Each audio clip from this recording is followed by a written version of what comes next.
Alright, so what's up? Today's video is gonna be on me putting on my custom steering wheel by Grip Royal, and I'm going to be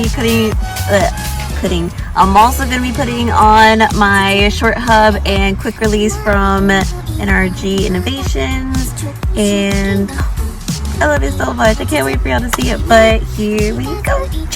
Alright, so first things first, you're going to want to unhook your battery. I'm pretty sure I do not have an airbag in my steering wheel, but just precaution wise, still do it.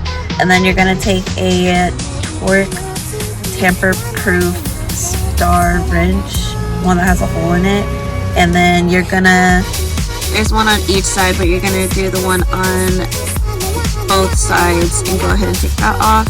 Alright, once you take off those two screws, you should be able to take off the airbag. I guess I did have one still. That was obviously dumb of me to think. And then you're gonna go ahead.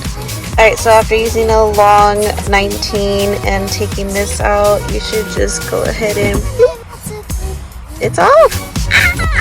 Okay, so on the screw in the short hub, there is going to be a line on the screw, and you're going to line up that with the dot that's on the short hub.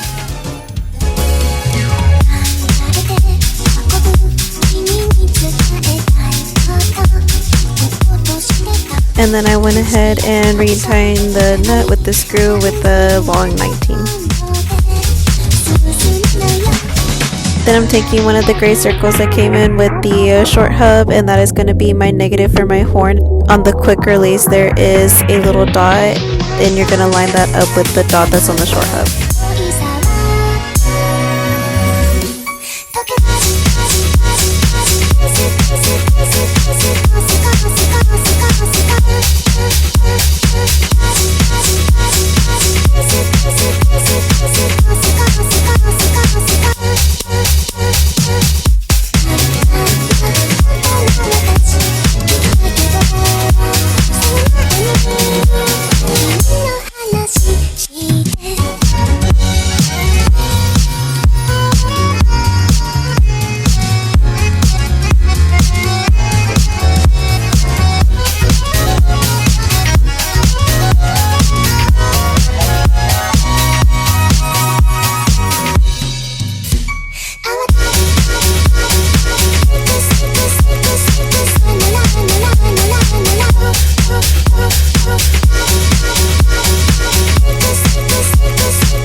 Then I went ahead and put in the snap ring and the other half of the quick release and put on my steering wheel along with the horn button, and that's it.